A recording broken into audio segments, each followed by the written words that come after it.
¿Qué tal amigos? ¿Cómo están? Ya estamos otra vez con más información. Soy Lalo Durán, esperando estés teniendo un excelente día. De antemano agradeciendo ese buen like que siempre nos dejas y al mismo tiempo invitándote a que te suscribas a tu canal. Es jueves 22 de agosto del 2024. Y vámonos con la información porque el día de hoy Ciro Gómez Leiva prácticamente le chilla al diputado Ignacio Mier. Y es que vimos cómo el día de ayer por la tarde-noche ya el INE, la Comisión de Prerrogativas del INE, aprobó con 5 votos de manera unánime el proyecto donde el INE decidirá la asignación de plurinominales conforme a la Constitución. ¿Qué quiere decir esto? Que desecha todas las peticiones de la oposición de que se interpretara la ley.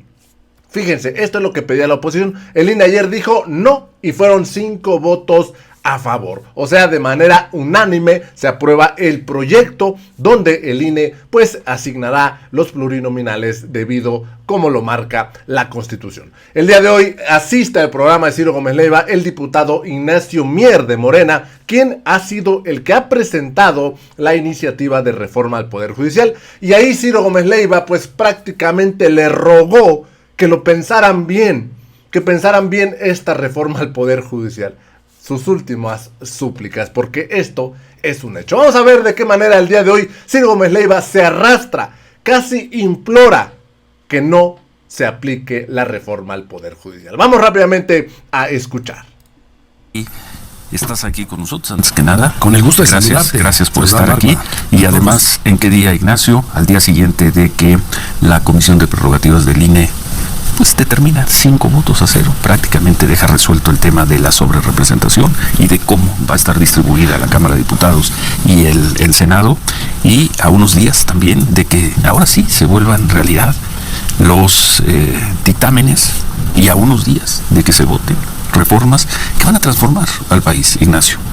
Tú dijiste, aquí estaré con ustedes en esos días, y aquí estás. Antes que nada, muchas gracias. No, al contrario, creo que la mejor manera de ir construyendo, fortaleciendo la democracia y las instituciones del país es cuando se hace una deliberación pública abierta, sin ningún reparo. Escuchaba yo a Germán, me lo encontré aquí a la salida, y puedo no coincidir con lo que él piensa porque tenemos pensamientos distintos. Él tuvo un tiempo en que coincidió con nosotros, a los 6 meses tomó otra decisión, hoy está nuevamente en Acción Nacional. Yo creo, porque lo conozco, y siempre debe haberse quedado en el PAN, creo que ese es su lugar natural, yo lo respeto. Y eso que te comento de Germán es porque es lo que debemos de vivir en la democracia. Podemos no coincidir, Ciro, podemos tener pensamientos distintos, esa es la democracia, así se expresan los mexicanos con su voto, pero lo que no podemos impedir nunca es la oportunidad de debatirlo, de cuestionarlo, de desmembrarlo, de conocerlo a profundidad, y que cada quien en su propia formación política, ideológica y lo que subyace, otro tipo de intereses económicos o políticos, partisanos o individuales, nos permitan a todos podernos expresar libremente. A mí me da muchísimo gusto estar acá. Efectivamente, como dices, los días nos llegaron. Ayer mismo ya la comisión en el INE determinó de manera 5-0 los resultados que conforme a la ley se dieron. Te lo digo con la mayor honestidad y de cara a los que nos escuchan y nos ven, decirte que teníamos un dictamen por unanimidad redactado de manera colegiada por todos los grupos parlamentarios excepto Movimiento Ciudadano, donde, derivado de lo que sucedió en la 64 y en la actual 65 legislatura, cuando se hizo la composición de los grupos parlamentarios, se hablaba ya de la sobrerepresentación. Bueno, llevan 12 años, cada quien desde su posición y su circunstancia, hablando de la sobrerepresentación. Y propusimos que se modificara eso. No necesariamente con lo que proponía el presidente de la representación proporcional pura, directa, a través de listas en las entidades federativas, con relación a los 300 distritos, sino una nueva fórmula para la asignación de la representación proporcional, quitando el 8% de sobrerepresentación y modificando el concepto de coalición, que es los que ganan distritos de mayoría, y el concepto de plurinominal, que ya no es por coalición, que es por partido. Sin embargo, por un detalle ahí, con uno de los artículos que no tiene que ver nada con la manera de distribuir la representación proporcional, sino que tenía que ver con la alternancia de género en las dirigencias. En el Partido Acción Nacional no pudieron conciliar eso y se tuvo que retirar. Coincidíamos en las acciones afirmativas para que quedara en la Constitución todo lo que tiene que ver con los espacios que merecen los pueblos originarios, la diversidad, en fin. Pero lo que no coincidimos fue, y de última hora, faltando 1 hora para que pasara al Pleno de la Cámara de Diputados, se vino abajo ese dictamen que ya contemplaba esto. Ellos lo saben, yo por eso les dije, incluso utilicé un término que lo hice de manera coloquial, señalando por qué hoy se estaban quejando de lo que en su momento tuvieron una oportunidad. Esa fue una.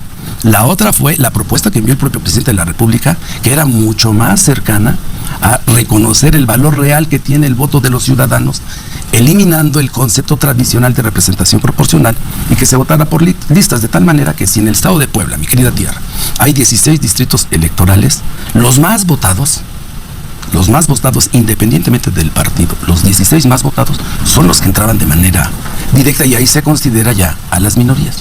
Sin embargo, no prosperó, es lo que se conoció como el plan A, después fue plan B, ahora está como plan C, pero curiosamente la reforma político-electoral que ya trae la modificación a la distribución de la representación proporcional, en el plan C es la iniciativa número 18 del presidente de la República, no va a ser dictaminada.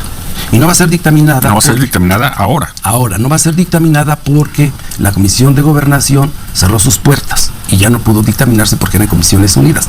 Gobernación, la Comisión de Reforma Electoral y la de Puntos Constitucionales. Entonces ya tenemos, para ir entrándole, a las 17 que vamos a dictaminar. Lo primero que yo te... ¿Que van a dictaminar? Que vamos a dictaminar, ya vamos a dictaminar 14. Y van a terminar de dictaminar ya. Nos faltan 3. La próxima semana. Entre el día de hoy pasa a Guardia Nacional. Okay. Vamos hoy a Guardia Nacional para que el transitorio que fue aprobado a propuesta de una diputada del PRI, amiga mía, y yo lo suscribí con ella, para prorrogar hasta el 2028 la presencia de las Fuerzas Armadas en tareas de seguridad pública en Guardia Nacional, ya queda adscrita directamente a la Secretaría de la Defensa Nacional, como están adscritas otras, las Fuerzas Aéreas, en fin, tiene varias. Y quedan áreas. 2 más. Y queda la reforma judicial, que está circulando el dictamen, que ha sido producto de un gran debate, muchas participaciones de especialistas, ministros. Y al cual le vamos a entrar ahora que regresemos del corte. ¿Cuándo lo presentan? Esta está programada para el día 26, lunes. El lunes. 26 y lo vamos a dictaminar y queda pendiente, está en previsión, así está circulando, vamos a tener una reunión más tarde para determinar si finalmente el de organismos constitucionalmente autónomos se pasa a discusión el dictamen. Lo tomamos la decisión de hacerlo mañana. Tenemos que hacer en previsión, con la comisión lo acordamos, yo lo platiqué con el presidente de la comisión y tenemos que dejarlo en previsión, si no ya no nos da tiempo por ley. Sí. Y por reglamento es que se tiene que notificar con 48 horas de anticipación. Y si no lo hacemos en esta semana y queremos hacer la notificación el día lunes, ya no tendremos oportunidad porque termina el periodo constitucional de esta legislatura. Bueno, vamos a hacer una pausa y al regresar entramos a algunas de estas iniciativas y empezamos con la del Poder Judicial. Como sabes y sabes bien, hubo una participación muy amplia de los jueces y magistrados que tuvieron oportunidad de votar y votaron por ir a un paro. Y esencialmente lo que están diciendo es la reforma que se piensa aprobar y que muy probablemente aprobarán ustedes, elimina la carrera judicial y los condena a ellos a quién sabe quién, los desaparece como jueces por el simple hecho de ser jueces. Todos los jueces y todos los magistrados federales van a dejar de serlo si es que se aprueba esta reforma.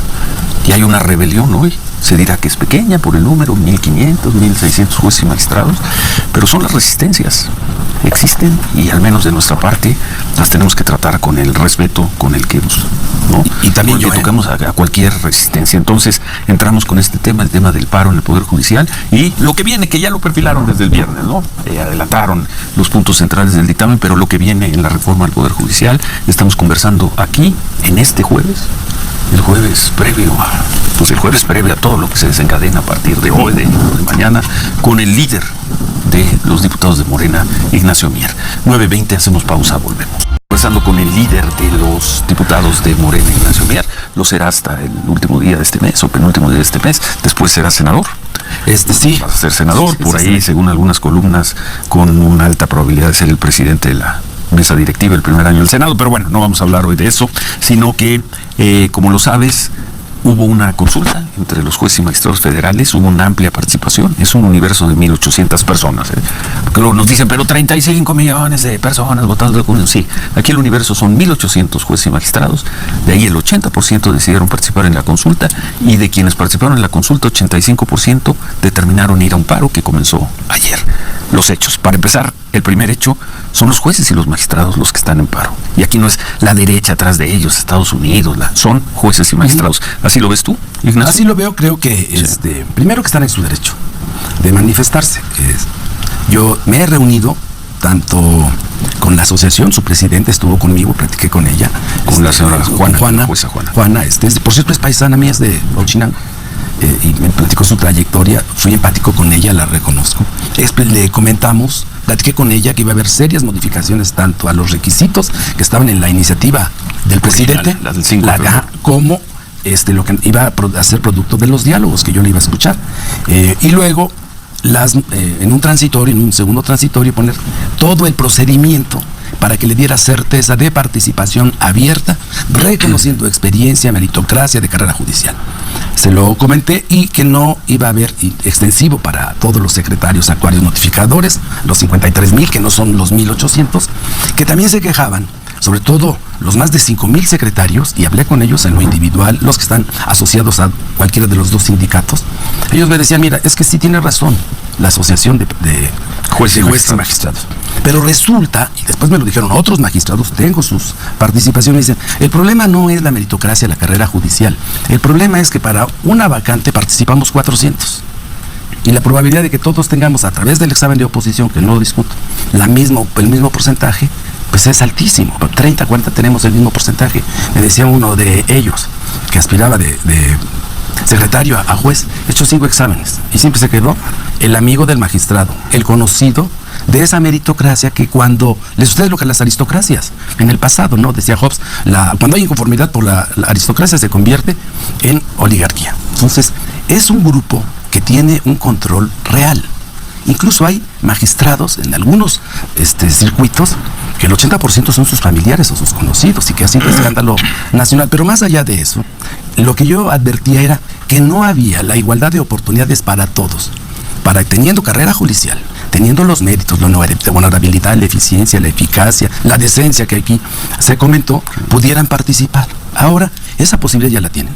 Todos, por igual, sin que estén sujetos a una decisión de un conocido. Partiendo de una base que todos, por el hecho de ser jueces o ser magistrados, van a perder su posición, van a dejar de ser jueces y magistrados, independientemente del trabajo que hayan hecho.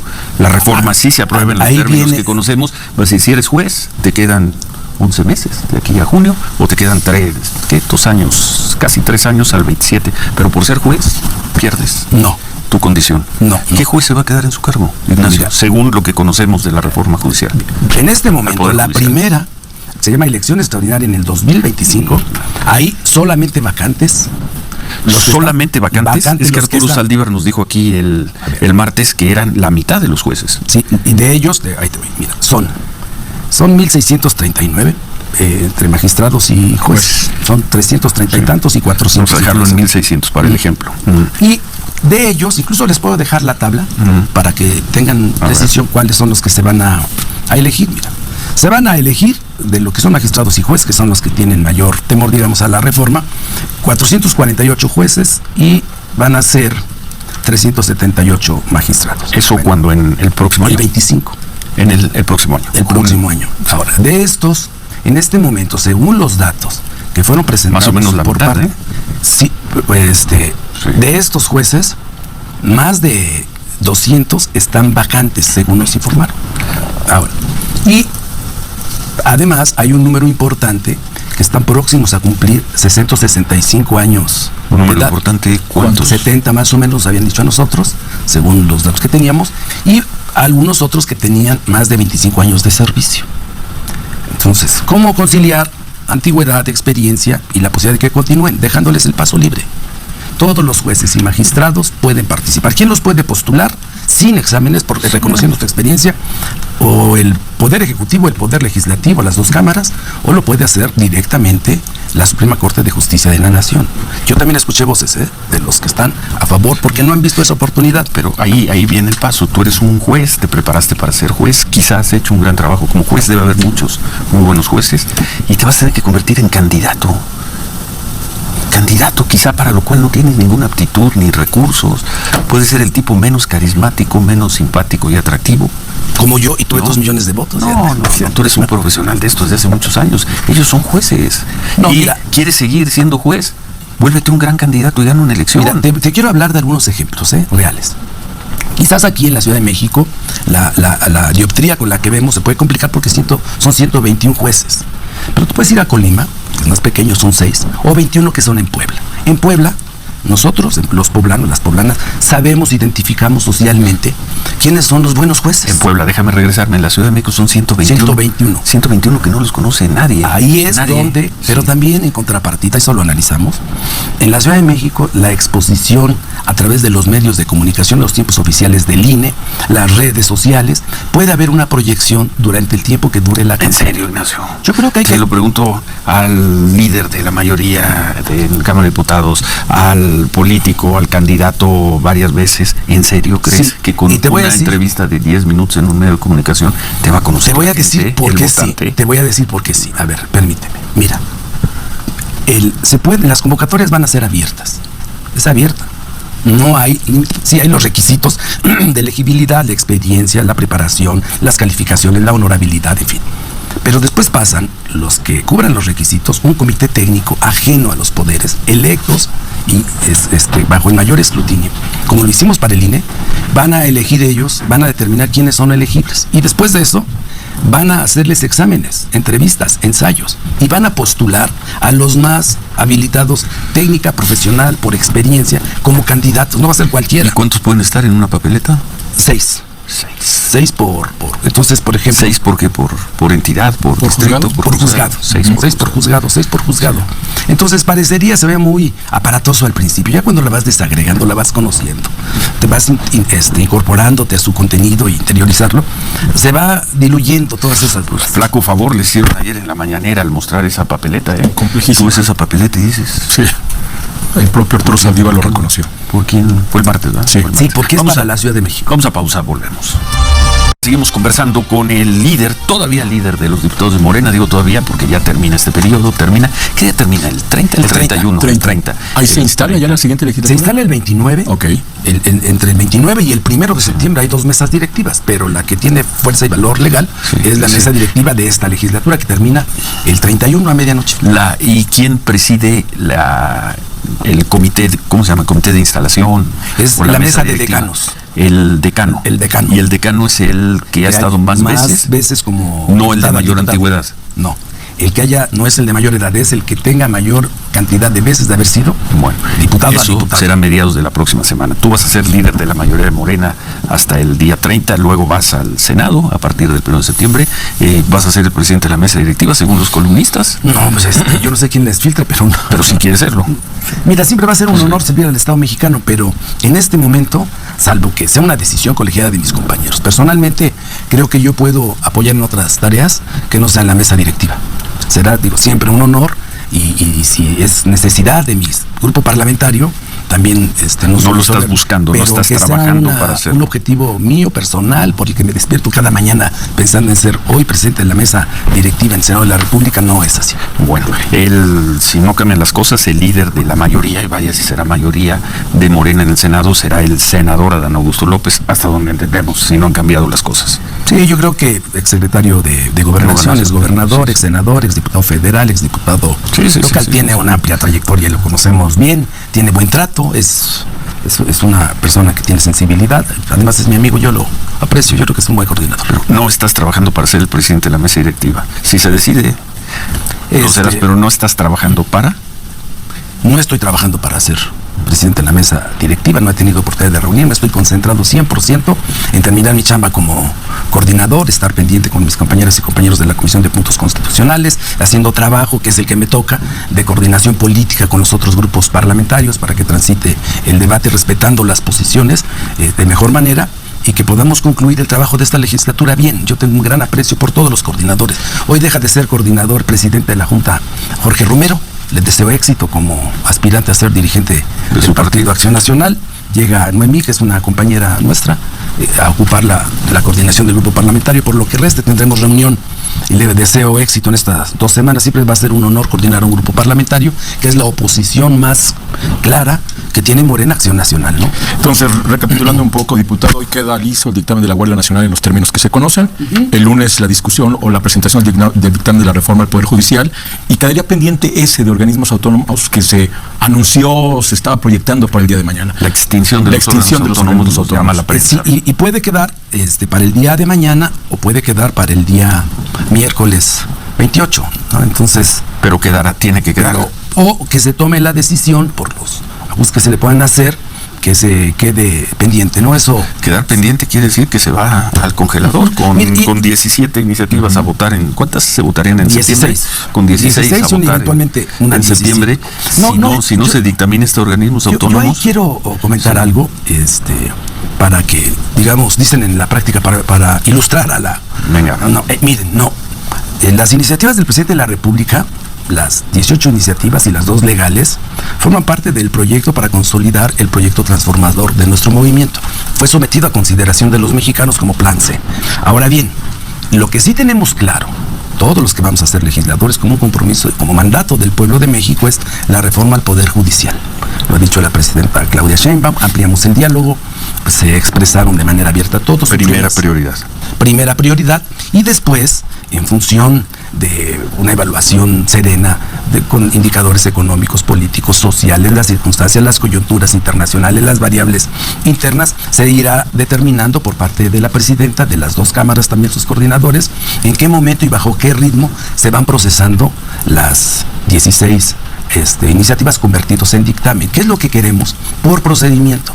Porque ya la burra no era arisca, le afrentimos a la Suprema Corte para no violentar el proceso legislativo y para respetar el reglamento de la Cámara. ¿Qué pasaba? Porque fue una decisión que tuvimos que tomar, que lo comenté personalmente, tanto con el gobierno del presidente López Obrador como directamente con la presidenta electa, es iniciativa que no se dictamina, iniciativa que se desecha.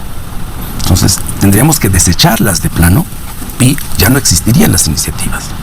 Por ejemplo, esta de organismos autónomos. Entonces, si no la dictaminan la próxima semana. O la de reforma político-electoral. O la reforma electoral.